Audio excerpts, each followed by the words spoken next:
ಇವತ್ತು micro finance institution ಅದರ ಪದಾಧಿಕಾರಿಗಳು, ಅಸೋಸಿಯೇಷನ್ನ ಪದಾಧಿಕಾರಿಗಳು, RBI ಸಂಸ್ಥೆಯವರು, reserve bank of India regional ಆಫೀಸರ್ಸ್ನ ಕರೆಸಿದ್ದಾರೆ. ಆಮೇಲೆ ನಬಾರ್ಡ್ನವರು,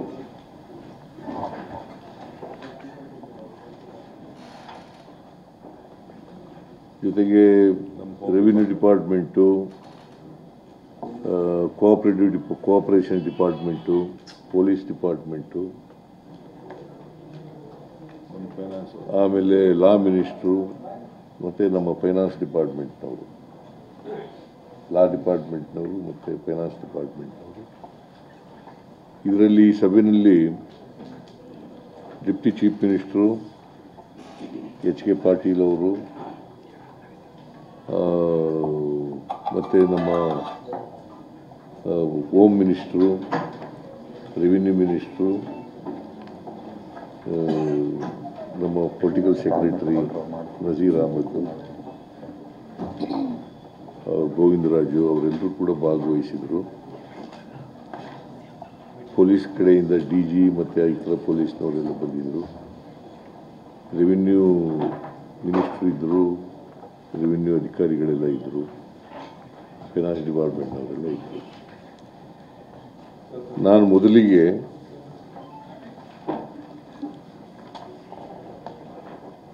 ಇವರು ಯಾರು ಮೈಕ್ರೋ ಫೈನಾನ್ಸ್ ನಡೆಸ್ತಾರೆ ಅವರ ಅಸೋಸಿಯೇಷನ್ ಇದೆಯಲ್ಲ, ಅಸೋಸಿಯೇಷನ್ನ ಅಧ್ಯಕ್ಷರು ಅವರಿಂದ ಅಭಿಪ್ರಾಯವನ್ನು ಕೇಳಿದ್ದೀವಿ. ಜೊತೆಗೆ reserve bank of India regional officer ಅವರ ಅಭಿಪ್ರಾಯ ಕೇಳಿದ್ದೀವಿ. ಇವರ ಅಭಿಪ್ರಾಯ ಕೇಳಿದ ಮೇಲೆ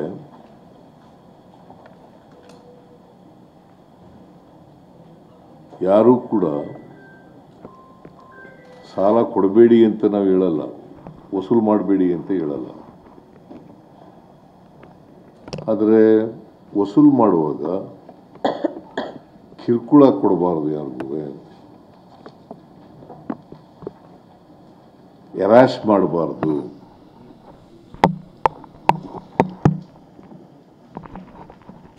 ವಸೂಲಿ ಕ್ರಮ ಮಾಡುವಾಗ ರಿಸರ್ವ್ ಬ್ಯಾಂಕ್ನ ನಿಯಮಗಳನ್ನು ಪಾಲನೆ ಮಾಡಬೇಕು.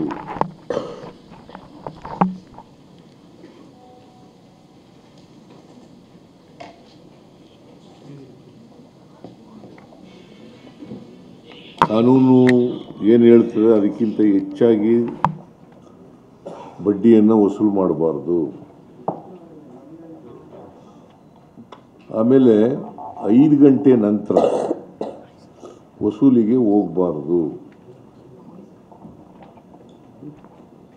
ಆಮೇಲೆ ಔಟ್ಸೋರ್ಸಿಂಗ್ ಮಾಡಿ ವಸೂಲು ಮಾಡ್ತಕ್ಕಂಥ ಕ್ರಮವನ್ನು ವಿರೋಧ ಮಾಡಿದ್ದೀವಿ.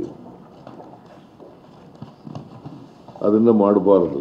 ಔಟ್ಸೋರ್ಸಿಂಗ್ ಏನು ಮಾಡ್ತಾರೆ, ಈಗ ಔಟ್ಸೋರ್ಸಿಂಗ್ ಕೊಟ್ಬಿಡೋದು ವಸೂಲಿಗೆ, ಗೂಂಡಾಗಳನ್ನು ಬಳಕೆ ಮಾಡೋದು, ರೌಡಿಗಳನ್ನು ಬಳಕೆ ಮಾಡೋದು, ಅದನ್ನು ಮಾಡಬಾರ್ದು.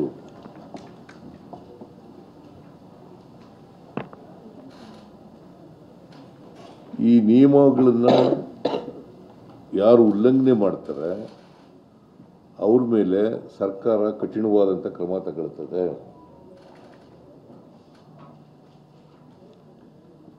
ಜೊತೆಗೆ ಇವತ್ತು ಮೈಕ್ರೋ ಫೈನಾನ್ಸಿಂಗ್ ಇನ್ಸ್ಟಿಟ್ಯೂಷನ್ಗಳಿರ್ಬೋದು, ಮನಿ ಲೆಂಡರ್ಸ್ ಆಗ್ತಿರ್ಬೋದು, ಪಾನ್ ಬ್ರೋಕರ್ಸ್ ಆಗ್ತಿರ್ಬೋದು, ಅಥವಾ ಎಕ್ಸಾರ್ಬಿಟೆಂಟ್ ಇಂಟ್ರೆಸ್ಟ್ ವಸೂಲು ಮಾಡ್ತಕ್ಕಂಥ ಕಾನೂನು ಇರ್ಬೋದು. ಈ ಕಾನೂನುಗಳನ್ನು ಉಲ್ಲಂಘನೆ ಮಾಡಿದ್ರೆ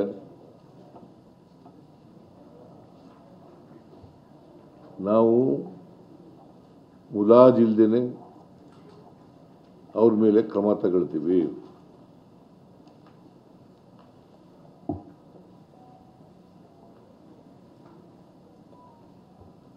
ಸೊ ಆ ಎಚ್ಚರಿಕೆಯನ್ನು ವಾರ್ನಿಂಗ್ ಮಾಡಿದ್ದೀನಿ ನಾನು ಅವ್ರಿಗೆ. ಆ ಎಚ್ಚರಿಕೆಯನ್ನು ನಬಾರ್ಡ್ನವರಿಗೆ, ಮೈಕ್ರೋ ಫೈನಾನ್ಸ್ ಇನ್ಸ್ಟಿಟ್ಯೂಷನ್ನವರಿಗೆ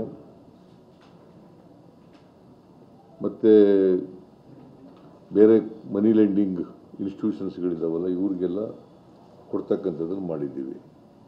ಈ ಮನಿ ಲೆಂಡಿಂಗು ಕಾನೂನುಗಳಿದ್ದಾವಲ್ಲ ಇವತ್ತು ನಮ್ಮ ರಾಜ್ಯದಲ್ಲಿ, ಅವಕ್ಕೆ ತಿದ್ದುಪಡಿ ಮಾಡಬೇಕಾದ್ರೆ ಕೂಡಲೇ ತಿದ್ದುಪಡಿಗಳನ್ನು ಮಾಡ್ತೀವಿ. ಅವುಗಳನ್ನು ಇನ್ನೂ ಬಲಯುತವಾಗಿ ಮಾಡಬೇಕಾದ್ರೆ ಕಾನೂನು ಮಾಡ್ತೀವಿ. ಜೊತೆಗೆ ಒಂದು ಹೊಸ ಕಾನೂನನ್ನು ಮಾಡ್ತೀವಿ.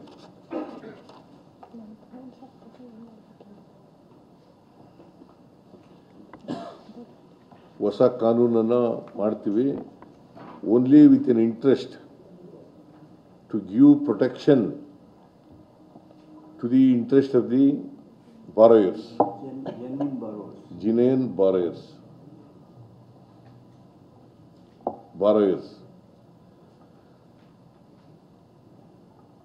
ಮತ್ತು ಲೈಸೆನ್ಸ್ ಇಲ್ಲದೇನೆ ಯಾರೂ ಕೂಡ ಮನಿ ಲೆಂಡಿಂಗ್ ಮಾಡಕೂಡದು.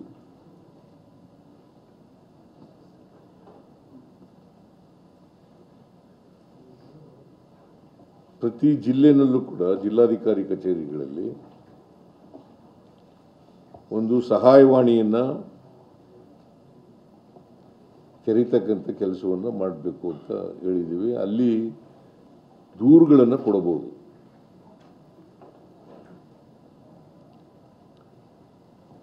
ಆ ದೂರುಗಳ ಮೇಲೆ ಪೊಲೀಸ್ನವರು ದೂರುಗಳನ್ನು ಕೊಟ್ಟರೆ ಅಥವಾ ಸುವೋಮೋಟೋ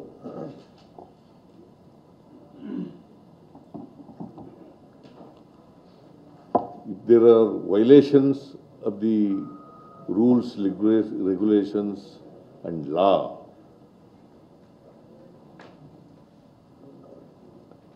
ಅಂತ ಕಡೆ ಸುವೋಮೋಟೋ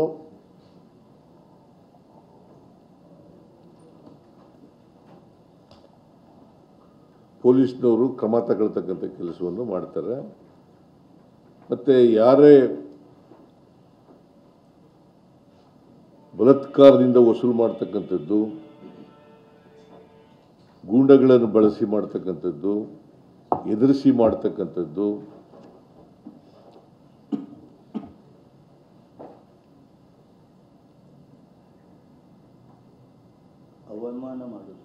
ಅವಮಾನ ಮಾಡ್ತಕ್ಕಂಥದ್ದು, ಅಗೌರವ ಮಾಡ್ತಕ್ಕಂಥದ್ದು,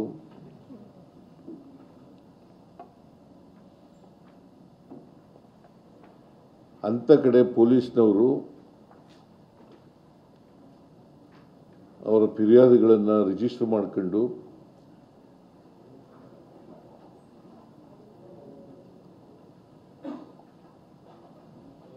ಕಾನೂನು ರೀತಿಯ ಕ್ರಮ ತಗೊಳ್ತಕ್ಕಂಥ ಕೆಲಸವನ್ನು ಪೊಲೀಸ್ನವರು ಮಾಡಬೇಕು ಅಂತೇಳಿ ತೀರ್ಮಾನ ಮಾಡಿದ್ದೀವಿ. ಮತ್ತು ನಾವೇನು ಹೊಸ ಕಾನೂನು ಮಾಡಬೇಕು ಅಂತ ಮಾಡಿದ್ದೀವಿ, ಆ ಕಾನೂನನ್ನು ಕೂಡಲೇ ಮಾಡ್ತೀವಿ.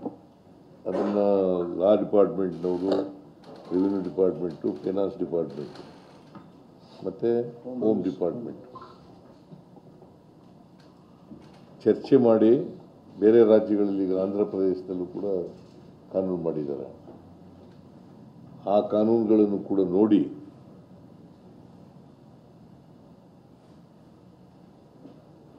ಕೂಡಲೇ ಆ ಕಾನೂನನ್ನು ಸುಗ್ರೀವಾಜ್ಞೆ ಮೂಲಕ ಮಾಡ್ತಕ್ಕಂಥದ್ದನ್ನು ಮಾಡ್ತೀವಿ.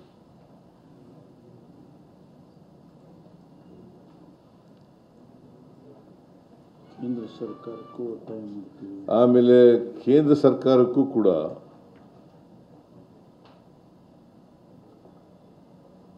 ಈ ಕಿರುಕುಳವನ್ನು ತಪ್ಪಿಸಲಿಕ್ಕೆ, ಹೆರಾಸ್ಮೆಂಟನ್ನು ತಪ್ಪಿಸಲಿಕ್ಕೆ, ಬಾರೋಯರ್ಸು ಈಗ ಅನೇಕ ರೀತಿಯಲ್ಲಿ ಊರು ಬಿಟ್ಟು ಹೋಗೋದು, ಆತ್ಮಹತ್ಯೆ ಮಾಡ್ಕೊಳ್ತಕ್ಕಂಥದ್ದು, ಅಥವಾ ಬೇರೆ ಇನ್ಯಾವುದೇ ರೀತಿಯಲ್ಲಿ ಕಿರುಕುಳ ಅನುಭವಿಸ್ತಕ್ಕಂಥದ್ದು, ಇದಕ್ಕೆಲ್ಲ ತಡೆ ಮಾಡಲಿಕ್ಕೆ ಕೇಂದ್ರ ಸರ್ಕಾರನೂ ಕೂಡ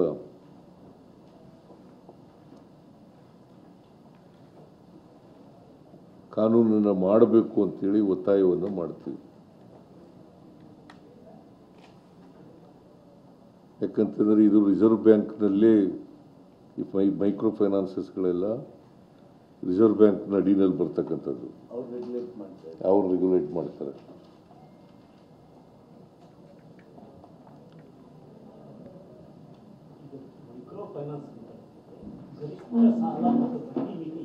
ಅಲ್ಲ, ಅದು ಈಗ ನಾನು ಒಂದು ಇಲಸ್ಟ್ರೇಷನ್ ನೋಡಿದೆ. ಆ ಇಲಸ್ಟ್ರೇಷನಲ್ಲಿ 17.07% ಜಾಸ್ತಿ ಬಡ್ಡಿ ವಸೂಲು ಮಾಡಬಾರ್ದು ಅಂತ ಇದೆ. ಒಂದು ಇಲಸ್ಟ್ರೇಷನ್ ಅಂದರೆ 20,000 ರೂಪಾಯಿ ಸಾಲ ಕೊಟ್ಟರೆ ಅದು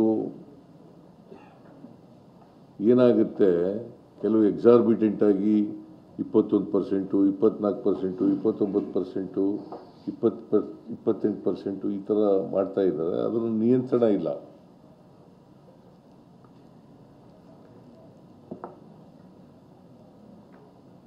ಅದಕ್ಕೆ ಒಂದು ಈ ಮೈಕ್ರೋ ಫೈನಾನ್ಸಸ್ಗಳು ಈಗ ರಿಸರ್ವ್ ಬ್ಯಾಂಕ್ನವರೇ ಅಲೋ ಮಾಡಿಬಿಟ್ಟಿದ್ದಾರೆ. 17.07% ಬಡ್ಡಿ ವಸೂಲು ಮಾಡ್ಬೋದು ಅಂತ. ಆದರೆ ಅದಕ್ಕಿಂತ ಹೆಚ್ಚು ಮಾಡ್ತಾ ಇದ್ದಾರೆ. ಮತ್ತು ಒಬ್ಬರಿಗೆ, ಒಂದು ಕುಟುಂಬಕ್ಕೆ 3 ಸಾಲಗಳಿಗಿಂತ ಜಾಸ್ತಿ ಕೊಡಬಾರದು ಅಂತ ಇದೆ. ಇವರು 4, 5, 6 ಹಿಂಗೆಲ್ಲ ಕೊಟ್ಬಿಡ್ತಾರೆ. ಅವರ ಆದಾಯ ಗಮನದಲ್ಲಿ ಇಟ್ಕೊಂಡು ಕೊಡ್ತಕ್ಕಂಥ ಕೆಲಸವನ್ನು ಮಾಡ್ತಾರೆ. ಸೊ ಇದಕ್ಕೆಲ್ಲ ರೆಗ್ಯುಲೇಟ್ ಮಾಡತಕ್ಕಂಥ ಕೆಲಸವನ್ನು ಮಾಡಬೇಕು. ಅದಕ್ಕೆ ಕಾನೂನು ಮಾಡಬೇಕು ಅಂತ ಒತ್ತಾಯ ಮಾಡ್ತಾ ಇದ್ದೀವಿ ಅಂತ ಹೇಳಿ ಮಾಡ್ತಕ್ಕಂಥದ್ದು. ಒಟ್ಟಾರೆಯಾಗಿ ಅವ್ರಿಗೆ ವಾರ್ನಿಂಗ್ ಕೊಟ್ಟಿದ್ದೀನಿ. ಇವೇನಾದರೂ ವೈಲೇಟ್ ಆಗಿ ನೀವು ಮೈಕ್ರೋ ಫೈನಾನ್ಸಸ್ಸು ಮತ್ತು ರಿಸರ್ವ್ ಬ್ಯಾಂಕ್ನವರು ಅವರು ರೆಗ್ಯುಲೇಟ್ ಮಾಡದೆ ಹೋದರೆ the state government will step ಇನ್.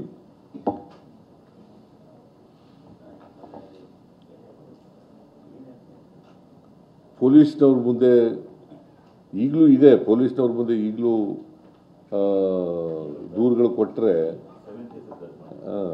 ಅವ್ರ ಮೇಲೆ ಕ್ರಮ ತಗೊಳ್ತಕ್ಕಂಥ ಅವಕಾಶ ಇದೆ. ಆದರೆ ಅದಕ್ಕೆ ಕಾನೂನು ಮಾಡ್ತಾ ಇದ್ದೀವಿ. ನಾವು ಒಂದು ಹೊಸ ಕಾನೂನನ್ನು ಮಾಡ್ತಾ ಇದ್ದೀವಿ. In order to protect the interest of the borrowers, either under micro finance institutions or under any money lending institution.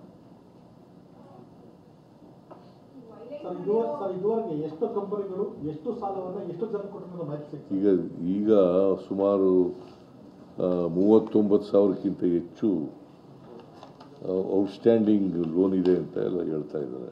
39,000ಕ್ಕಿಂತ ಹೆಚ್ಚು ಕೈ ಸಾಲ ಅಲ್ಲಪ್ಪ, 59,000 ನಂಬರ್ ಆಫ್ ಸಾರಿ, ಇದು ಹಣ ಸರ್ 59,367.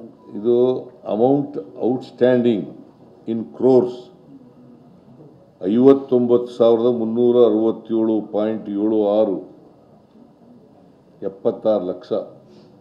59,367 ಕೋಟಿ 76 ಲಕ್ಷ. ಇದು number of outstanding accounts 1,09,88,332. 1,09,88,332.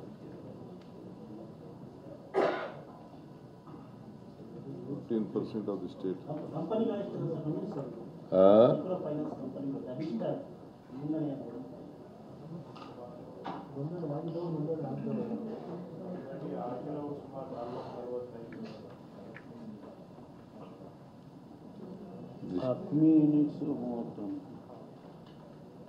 Number of branches 3,090.